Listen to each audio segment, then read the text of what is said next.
어알에서는 거시경제 초보자분들을 위한 영상과 중급자분들을 위한 영상을 재생 목록에 비치해 두었습니다. 지속적으로 업데이트할 예정이며 시청자분들의 경제 공부에 많은 도움이 될 수 있길 바랍니다. 결국 트럼프는 고용시장뿐만 아니라 단기자금 시장까지 두 축을 동시에 경색시키면서 선거 전에 금리를 낮추고 자산 시장을 띄우려는 의도를 갖고 있는 것은 아닐까?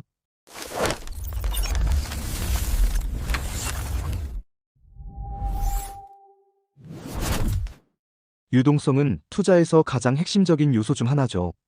그래서 저는 이 부분만큼은 어떤 주제보다도 깊이 있게 다루려고 합니다. 지난 영상에서는 연준이 분명히 양적 긴축을 하고 있는데 왜 시장의 유동성은 사상 최대인가? 라는 질문을 중심으로 이야기를 풀어봤었죠. 오늘은 그 확장 후속편이라고 보시면 됩니다. 하나, 양적 긴축의 종료는 양적 완화의 시작 신호인가? 최근 파월 의장이 금리 인하와 함께 양적 긴축 종료를 선언했습니다. 그런데 그는 거기서 한 가지를 더 언급했죠. 이건 어떤 의미일까요? 요즘 여러 경제 전문가들은 양적 긴축 종료는 곧 양적 완화가 시작되는 신호이다라고 해석하는 사람들이 많아요. 단기 자금 시장의 유동성이 부족하니 그걸 채우려면 돈을 풀 수밖에 없다는 거죠. 혹은 2019년 단기 유동성 경색 때처럼 연준이 단기채를 매입하는 QE 라이트를 재개할 거라는 추측도 나옵니다. 하지만 여기서 중요한 포인트가 있습니다. MBS 자금을 단기 국채로 재투자한다는 이른바 질적 긴축은 양적 완화와는 다른 개념이에요. 즉, 연준은 지금 유동성을 늘리려는 게 아니라 위치를 바꾸려 한다는 것입니다. 그리고 질적 긴축이란 말에서 보듯이 양적 완화를 하겠다는 의지는 전혀 아니라는 것이죠. 그래서 이번엔 연준과 미 정부가 어떤 의도를 갖고 유동성을 움직이고 있는지를 실제 그래프 및 자료들을 통해 다각도로 살펴보려 합니다. 둘, 대차대조표와 질적 긴축. 먼저 초보자분들을 위해 이전 대차대조표에 대한 설명 영상을 먼저 보여드릴게요. 연준의 대차대조표는 그림과 같습니다. 대차대조표의 핵심은 자산과 부채는 항상 같아야 한다는 것입니다. 여기에서 연준이 국채를 시중은행에 매각을 하면 국채가 줄어들고 은행이 맡겨둔 지급준비금도 줄어듭니다. 국채와 함께 준비금을 소멸시키며 유동성을 줄이는 것이죠. 이것이 대차대조표의 축소, 즉 QT입니다. 반대로 QE, 양적 완화는 쉽게 말해 연준이 시중에 돈을 푸는 것이죠. 정부가 국채를 발행하면 연준이 그 국채를 사들이면서 자산 쪽에 국채 보유액이 늘어나고 그 대가로 은행 지급준비금에 돈을 넣어줍니다. 즉, 연준의 자산은 국채 증가, 부채는 지급준비금 증가, 국채를 담보로 새로운 돈이 만들어지는 것이죠. 이게 바로 대차대조표 팽창, QE입니다. 그럼 이야기를 다시 이어가 볼게요. 연준은 자산 쪽에서 보유 국채를 줄이면서 QT를 진행했고 그만큼 은행의 지급준비금이 줄었습니다.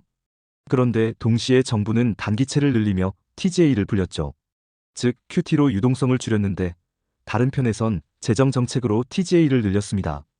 혹시나 오해하실까 말씀드린다면 정부가 단기채를 늘려 TGA를 늘린 행위만으로 QE로 헷갈리시면 안 됩니다. 연준이 돈을 찍어 발행된 채권을 사들이는 것이 QE이며 현재는 정부가 채권을 시중에 팔면서 은행의 지급준비금이 줄어들고 정부의 TGA에 잔고가 늘어나는 것이기에 대차대조표상에는 아무런 영향을 끼치지 않습니다. 다만 유동성의 위치가 민간은행에서 정부로 이동한 것이죠. 이제 MBS를 예로 들어볼게요. MBS는 주택 같은 고정자산을 유동화한 증권이에요. 장기 국채와 비슷한 성격을 가지고 있죠.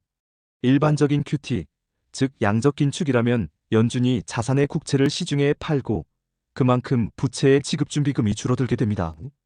이 과정에서 채권과 준비금이 동시에 줄어들기 때문에 유동성이 실제로 감소하죠.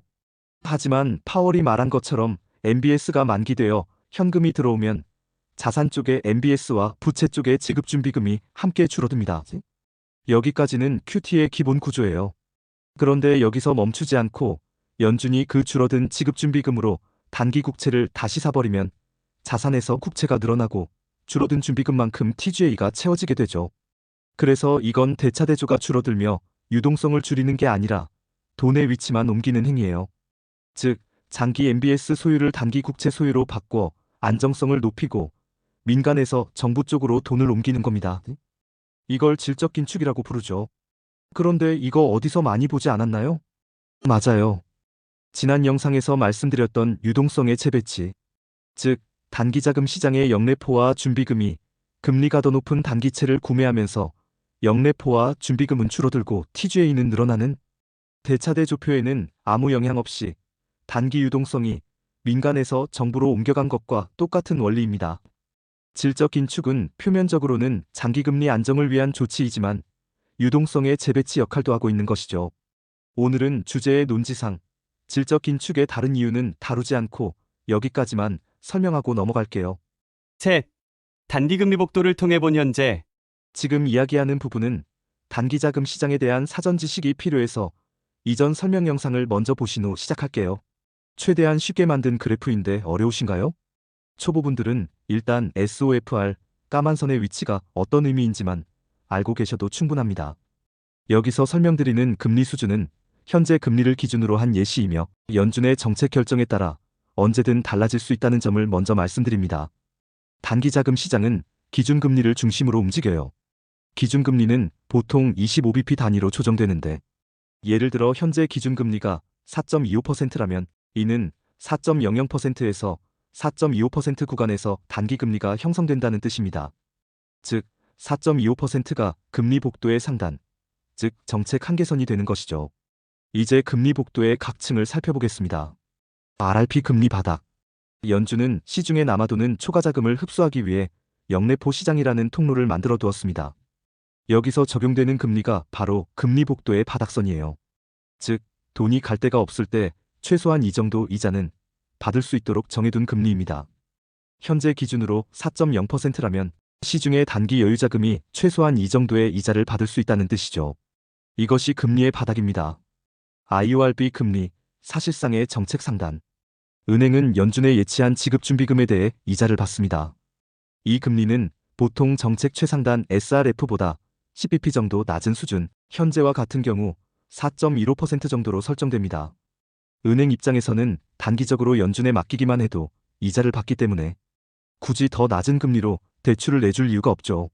그래서 IORB는 단기금리의 사실상 상단 역할을 합니다. SRF, 절대적 금리 천장. 2019년 단기 레포 금리 폭등 사태 이후 연준은 SRF라는 장치를 새로 만들었습니다. 이건 말 그대로 비상시 최종 금리 천장이에요. 단기 금리가 급등할 경우 연준이 SRF를 통해 4.25% 수준으로 즉시 자금을 빌려주며 시장의 금리 급등을 차단합니다. 연준에서 자금을 빌려주기에 굳이 더 비싼 금리에 자금을 빌릴 이유를 없애면서 4.25%를 넘지 못하게 하는 것이죠. SOFR, 실제 유통되는 실제금리. 이제 핵심입니다. SOFR은 실제 시장에서 담보를 잡고 거래되는 실시간 금리입니다. 파월이 말한 레포 금리가 이 SOFR이에요. 이는 시장의 체온계와 같습니다. SOFR이 SRF에 가까워진다는 건 유동성이 점점 부족해짐을 나타냅니다. 반대로 SOFR이 RRP에 가까워지면 그건 시장에 돈이 넘쳐 흐른다는 뜻이죠. 참고, 복도 내부의 충분한 유동성 구간. 2019년 단기 레포 금리 폭등 사태가 발생한 적이 있었습니다. 이후 연준은 폭등으로 인한 혼란을 막기 위해 SRF를 새로 만들었죠. 이전에는 IORB가 금리의 상단이고 RRP가 하단이었기에 완충 구간이 없었던 것입니다. 하지만 이후 SRF를 만들고 IORB를 10bp 내리면서 충분한 지급준비금 구간이 새로 생긴 것입니다. 연준은 이처럼 구간을 이전보다 더 나누어 단기 시장의 불안을 보수적으로 관리하고 있는 것이죠. 이전에는 풍부한 유동성, 부족한 유동성만 있던 것에서 현재는 풍부한 유동성, 충분한 유동성, 부족한 유동성이란 구간이 생긴 것입니다. 결국 이 그림에서 가장 중요한 건 SOFR의 위치입니다. SOFR이 복도에 어디쯤 있느냐에 따라 시장의 상태가 바로 드러납니다. RRP 근처 돈이 너무 많은 완화 상태, IORB 부근 중립균형 구간, SRF 근처 단기 유동성 부족, QT 압박 신호. 이것만 알아도 단기자금 시장 구조의 핵심은 다 본 셈입니다. 구독과 좋아요는 영상 만드는데 엄청 큰 힘이 됩니다. 이 그래프는 이전보다 시간이 지난 가장 최신의 단기금리 시장 금리 복도입니다. 이번 금리 인하 이후 기준금리를 따라 주요 단기금리들도 조정됐죠. 현재 역레포 금리, RRP는 3.75%, 지급준비금 이자율, IORB는 3.9%, 그리고 상설레포 금리 SRF는 4%입니다. 그런데 흥미로운 점이 하나 있습니다. 금리 인하 이전에도 SOFR 담보부 이길 금리가 종종 SRF인 4.25%를 넘나드는 모습이 나타났었는데요. 이번에는 심지어 이전 SRF 수준인 4.25%에 근접할 정도로 다시 튀어오르고 있습니다. 이건 단기자금 시장에서 유동성 경색이 심화되고 있다는 신호이죠. 그럼 이런 의문이 생깁니다. 연준이 12월 1일부터 양적 긴축을 중단하겠다고 발표하고 금리까지 내렸는데 왜 오히려 유동성이 더 부족해지는 걸까? 지속된 QT와 유동성이 재배치되면서 말라붙었고 이제는 금리를 내린 완화 신호만으로는 시장이 즉각 반응하지 못하고 있습니다. 돈이 돌지 않으니 정책이 아무리 풀어도 체감이 안 되는 거죠. 지금은 유동성의 양이 아니라 위치가 문제입니다. 그래도 아직은 위기라기보단 완화 신호가 시장 전체로 전달되기 전에 과도기에 가깝습니다. 2019년처럼 단기 금리가 하루 만에 10%까지 튀어오르던 극단적인 경색은 아니니까요. 조금 더 지켜보면 되겠죠. 그리고 그렇다면 왜 양적 긴축임에도 M2는 사상 최대가 되었을까? 1. MMF와 장기자금 투자자들이 새로 발행된 정부 채권을 매수합니다. 그럼 자산의 국채가 증가하고 준비금이 줄어들고 TGA가 늘어나죠. 2. 그리고 이때 사용된 자금은 이미 M2에 포함된 준비금입니다. 즉, 2단계에서는 돈의 위치만 민간에서 정부로 옮겨진 것이죠. 3. 이후 정부가 최종적으로는 목표 TGA에 수렴하되 필요에 따라 지출을 한다. 그럼 그 지출한 돈이 민간의 계좌로 되돌아오게 되고 민간은 그 자금을 소비, 투자, 대출원금으로 사용합니다. 4. 이 과정에서 은행의 대출이 늘어나며 신용 창출이 발생, 그 결과 M2가 실제로 확대되면서 양적 긴축 중임에도 M2는 사상 최대가 된 것입니다. 넷. 그래프로 본 미국 유동성의 구조적 흐름. 이제부터는 여러 유동성의 흐름을 한 번에 볼 수 있게 만든 그래프를 통해 설명드릴게요. 이 그래프를 통해 알 수 있는 것은 다음과 같습니다. 각 그래프의 라인은 유동성의 흐름을 보기 위해 잔액 기준으로 그려져 있습니다. 다만 잔액 변화만으로도 발행과 상환의 규모를 충분히 유추할 수 있기 때문에 과하지 않은 선에서 발행량의 흐름까지 함께 해석하겠습니다. 초록색, 단기 국채, 서브프라임 시기에도 늘었고 코로나 때 한 번 더 크게 뛰었죠. 그런데 23년쯤부터는 규모가 완전히 달라집니다.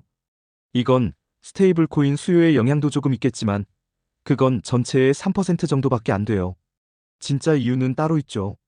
당시 금리 인하 기대도 있었고 무겁고 비싼 장기채 대신 단기물 위주로 자금을 조달하려는 전략이 작동한 겁니다. 거기에 부채가 너무 많고 외교 리스크까지 겹치면서 장기채를 사줄 투자자 자체가 부족했던 것도 크고요. 그래서 지금은 단기채 비중이 권고선인 15에서 20%를 훌쩍 넘어서 23% 이상으로 올라가 있습니다. 말 그대로 단기채 중심의 재정운용 체제로 바뀐 거예요. 하늘색 준비금, 서브프라임 때부터 급격히 늘기 시작해서 코로나 시기에는 사상 최고치를 찍었죠. 이후 QT가 진행되면서 줄어들었고 지금은 연준이 목표로 잡고 있는 3조 달러 수준, 즉 파월이 말한 충분한 유동성 구간에 있습니다. 그런데 돈이 이렇게 많은데도 단기자금 시장에는 오히려 유동성 경색이 왔어요. 이유는 단순히 돈이 부족해서가 아니라 준비금의 분포가 불균형하기 때문이에요. 큰 은행들은 여유 있는 준비금을 갖고 있지만 중소은행들은 그렇지 못하죠. 특히 중소은행과 MMF들이 IORB 금리보다 높은 단기채를 사기 시작하면서 시장의 단기자금이 하루 이내에 돌던 초단기 레포 시장 대신 조금 더 긴 만기의 단기채 쪽으로 이동했어요. 그러면서 단기자금 시장, 즉 하루짜리 돈의 길이 일시적으로 막히고 있는 겁니다. 그리고 이건 여담이지만 23년 초 QT 중에 준비금이 잠시 늘어난 구간이 있는데 그 시점엔 SVB 사태로 인해 연준이 BTFP 프로그램을 열어 긴급하게 유동성을 공급했어요. 그 돈이 시중은행 계좌로 들어오면서 준비금이 일시적으로 튄 거죠. 즉 QT가 멈춘 게 아니라 위기 대응 때문에 임시로 풀린 유동성이 들어온 거예요. QT는 계속됐고 준비금은 다시 목표 수준 근처로 내려왔습니다. 근데 잘 보시면 실리콘밸리 사태가 터지기 직전 23년 1월에는 준비금이 현재와 거의 비슷했어요. 근데 그때에는 단기자금 시장에는 큰 문제가 없었죠. 하지만 연준은 19년 레포 급등 사태 이후 최소 준비금 수준을 연구하였고 2.7조 달러에서 3조 달러 수준이 충분한 유동성 구간이라고 명시했었는데 연구 후 실제로는 처음 그 부근을 간 상태였기에 불안함이 있던 찰나였어요. 단기 자금 시장에는 큰 문제가 없어 보였는데 역시나 바로 2달도 안 되어서 SVB 사태가 터졌던 것이죠. 노란색 TGA 재무부 일반 계정. TGA 역시 코로나 시기에 급격히 늘었다가 이후 목표 수준인 약 8,500억 달러 부근에서 안정적으로 운용되고 있습니다. 과거에는 300억에서 500억 달러만 있어도 충분했지만 코로나 이후 유동성 완충 장치 개념이 추가되며 TGA의 운영 목표 자체가 올라갔죠. 즉, 지금은 TGA를 궁극적으로 8,500억 불로 회귀시키면서 필요할 땐 재정 지출로 풀고 부족할 때는 채권 발행으로 채우는 구조입니다. 그리고 단기채와 TGA는 기본적으로 같이 움직여요. 모양 비슷한 거 보이시죠? 채권을 팔면 그 돈이 정부 계좌로 들어오기 때문이에요. 다만 크기는 다를 수 있어요. 그중 일부는 바로 재정 지출로 빠져나가기 때문이죠.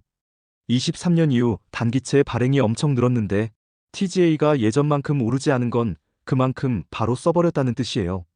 그럼 정부가 돈을 많이 썼다는 건 준비금이 늘어야 하는데 그래프상으로는 별로 안 늘었죠? 그건 QT 때문이에요. 연준은 돈을 줄이고 정부는 돈을 풀고 있었던 거죠. 서로 정반대 방향으로 작용했던 시기였어요. 다만 단기채만으로 모든 걸 설명하긴 어렵습니다. TGA는 모든 채권 발행, 세입, 세출이 모두 합쳐진 결과이니까요.